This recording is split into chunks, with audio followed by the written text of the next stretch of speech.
en mission de contrôle des inactifs à travers les unités de la garnison de Kinshasa. L'inspectorat général des forces armées de la République démocratique du Congo a mis la main sur un faussaire, falsificateur des documents des dépendants des militaires bénéficiaires de la rente de survie. Le colonel Nzam Kassongo Dieudonné du corps logistique a été arrêté ce jeudi 5 juin 2025 en détention de faux documents fabriqués au profit de son propre fils, répondant au nom de Manzel Nzam Moïse, âgé de 21 ans. Ces faux documents présentent son fils comme orphelin, alors que le géniteur est vivant et mis à la disposition du corps logistique. De pareils cas sont légion et l'inspectorat général des forces armées a diligenté ses contrôles sur instruction des vice-premiers ministres, ministres de la Défense nationale et anciens combattants pour justement identifier les vrais inactifs, maîtriser leurs effectifs et les véritables ayants droit. Les explications sont données ici par le lieutenant-colonel Kibala Kimbengabi, coordonnateur de ces opérations de contrôle. Bon, je crois que vous avez compris.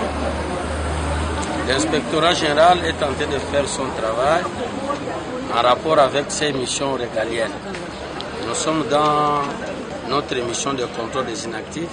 Vous avez suivi le colonel avec attention. Qu'est-ce que nous lui reprochons? Il a fait fabriquer des documents, il a fait fabriquer une carte d'électeur, il a pris même son propre fils pour le faire passer comme s'il était le fils du décédé. Il a pris même sa propre femme. Il a fait passer comme si elle était veuve, or ce n'est pas le cas. Les cas sont légion, mais c'est parmi les cas que nous avons. Au fur et à mesure où nous évoluons, nous allons vous montrer la situation telle qu'elle se présente, afin que l'autorité compétente prenne des décisions idoines. Monsieur, comment on a dit? Manzel Nzam Moïse. Ah oui, vous avez une idée. Vous avez un contrôle. Papa. Ah wale wakala contrôle du mec attaque nani mwana ya papa na yoyo kozaki maki mwana ya défunt akufa bangi ba mwana défunt nani ebisaki yo obima lokola mwana ya mowei alors que papa na oyemu kaza se place awa ni pa ko kosala contrôle ya mowei wale yo mwana na ye nani etosala bongo papa nani asalaki carte oyo eza nango oyo akombo ya botiki kombe ya papa na yo bakomi komba papa na yo te bakomi kombe ya mowei comme papa na yo na kila comme maman na yo nana chala ko kakwa papa na sala ki ba identifier wana ko correspond na oza ici iko na ngonga oyo oyebi ko kutana orphelinité papa na za en vie c'est place colonel est-ce que oyebi ke o sali wana boye ezali ko sa ba ko ezali ko sala ba benga faux et des faux mikanda lokuta na ba dossier na lokuta. Recrudescence du phénomène braquage à Kinshasa. La police arrête 3 criminels près de la Fikine, communiqué. Le ministère de l'Intérieur et Sécurité informe la population kinoise en particulier que la police nationale congolaise, PNC, a arrêté ce 9 juin 2025 3 braqueurs près de la foire internationale de Kinshasa, Fikine. Le ministère de l'Intérieur, Sécurité, Décentralisation et Affaires coutumières informe la population que l'intensification de l'opération Ndobo, telle que décidée avec le commandement de la police nationale au cours de la réunion stratégique du 29 mai 2025, notamment dans son volet consacré à la lutte contre les braquages, a permis, ce lundi 9 juin 2025, d'arrêter 3 criminels en flagrant délit de braquage aux abords de la Fikine, dans la commune de Lemba.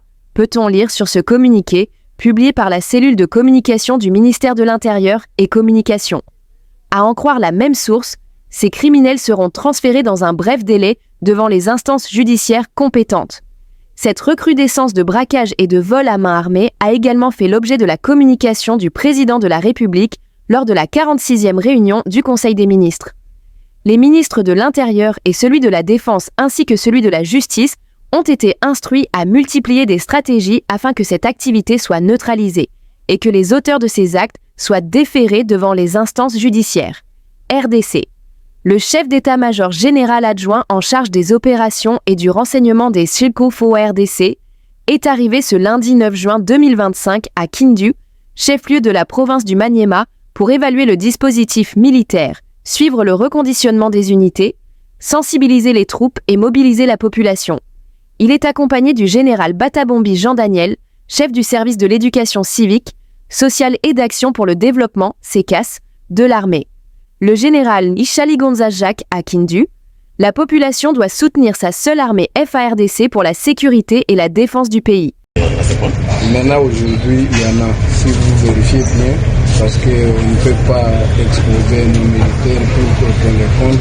Maintenant, vous aviez vu même à l'aéroport, même ici, vous voyez, il y a présence de nos hommes armés. Qu'est-ce que vous allez demander aujourd'hui, intérieurement, à tous les peuples du Maniema qui vous Les peuples du Maniema doivent accompagner les FARDC parce que les FARDC, c'est leur armée.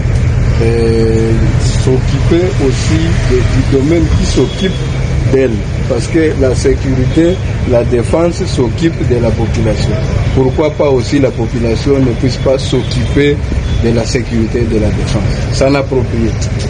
Par le nom, vous appelez Lieutenant général Chaligonza Ndourou Jacques, chef d'état-major général adjoint en charge des opérations et renseignements. Vous connaissez un peu l'Israël?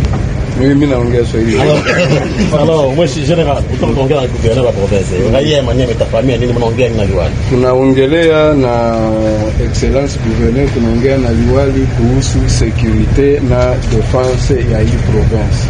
Na kesho tutazidi kuongea naye zaidi na kushe ya population. Maintenant, kunaonekana ukosefu wa usalama kunako upande mbalimbali ya province ya Maniema. Raia iespere nini? Iespere ndio maana chef d'état-major général Jules Banza, lieutenant général Jules Banza amenisukuma hapa kwa ordre ya wakubwa kwa ajili tuone hii situation na tuweze kuameliore kila kitu na hii province iendelee mbele na kila mtu na population watumike kazi yao kwa ukimya. On a rassuré maintenant que effectif ya basoda na militaire congolais au Maniema c'est un peu normal. Ndio effectif iko na kama inatakiwa ingine tutaongeza. Maintenant unaomba nini kwa wakaaji wa Maniema mzima?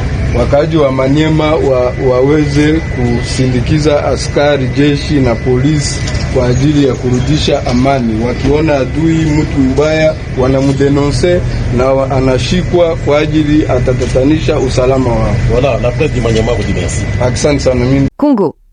Brazzaville met fin au contrat de cession des terres au Rwanda pour non-respect des clauses. Le gouvernement congolais a annoncé la fin du contrat amphithéotique de cession des terres au Rwanda. Ce contrat faisait suite à une série d'accords conclus entre Brazzaville et Kigali en 2022, ayant abouti à des cessions de terres agricoles au Rwanda. Selon le porte-parole du gouvernement, Thierry Lézin Mongala, qui l'a annoncé, cette décision se justifie par le non-respect des clauses contractuelles prévoyant le démarrage des travaux au mois de décembre 2024.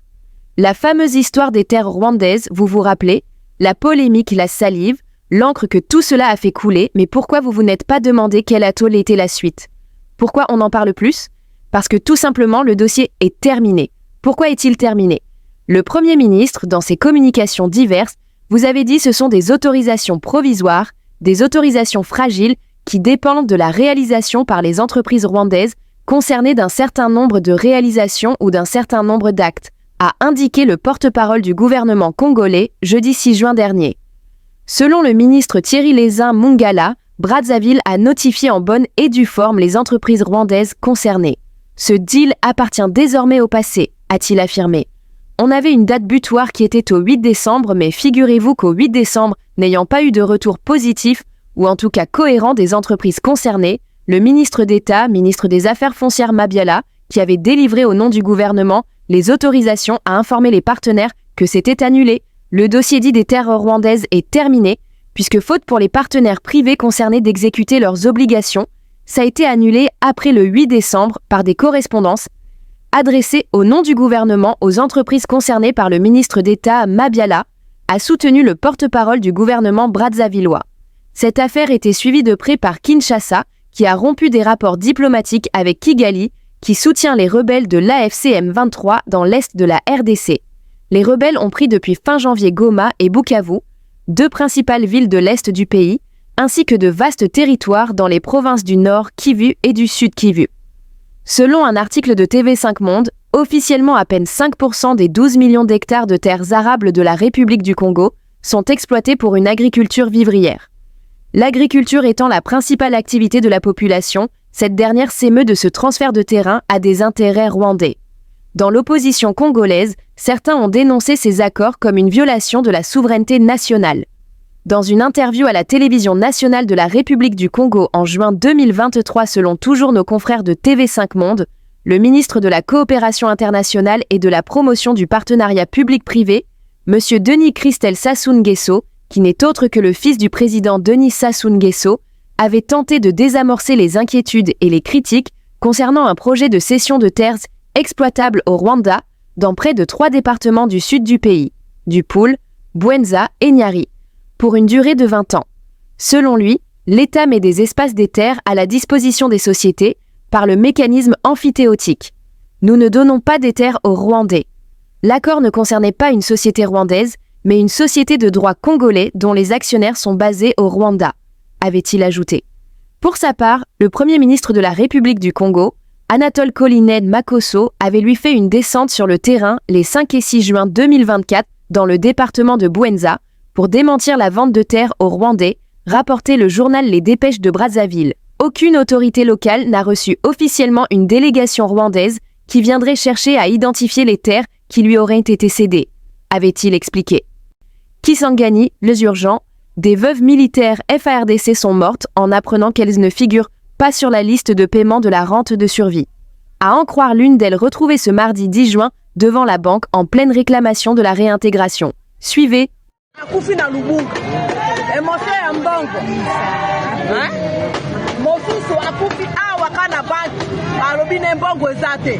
Mama azui émotion ba memie na moto. Gérard ba kinde futi moto. Ba kene ba komi na ndela. Zoka mama akufi. Lelo mama oy. Après na moto komi ko benda makolo. Moto amisa to kaka na sanzo ba calmer bongo ezate. Kezana ni manje na. Yo ba ba kina mali.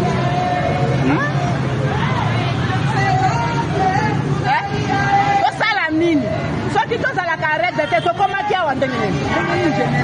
To bandi na 10 000. 10 000 nde to sali alorema 2017. De 30 000 tokotia. De tokotia na fika. Tokoti na fika na 30 000. Mbongo eko mata 200 000. Ya lelo mati ba moni mingi bakase biso pona ni.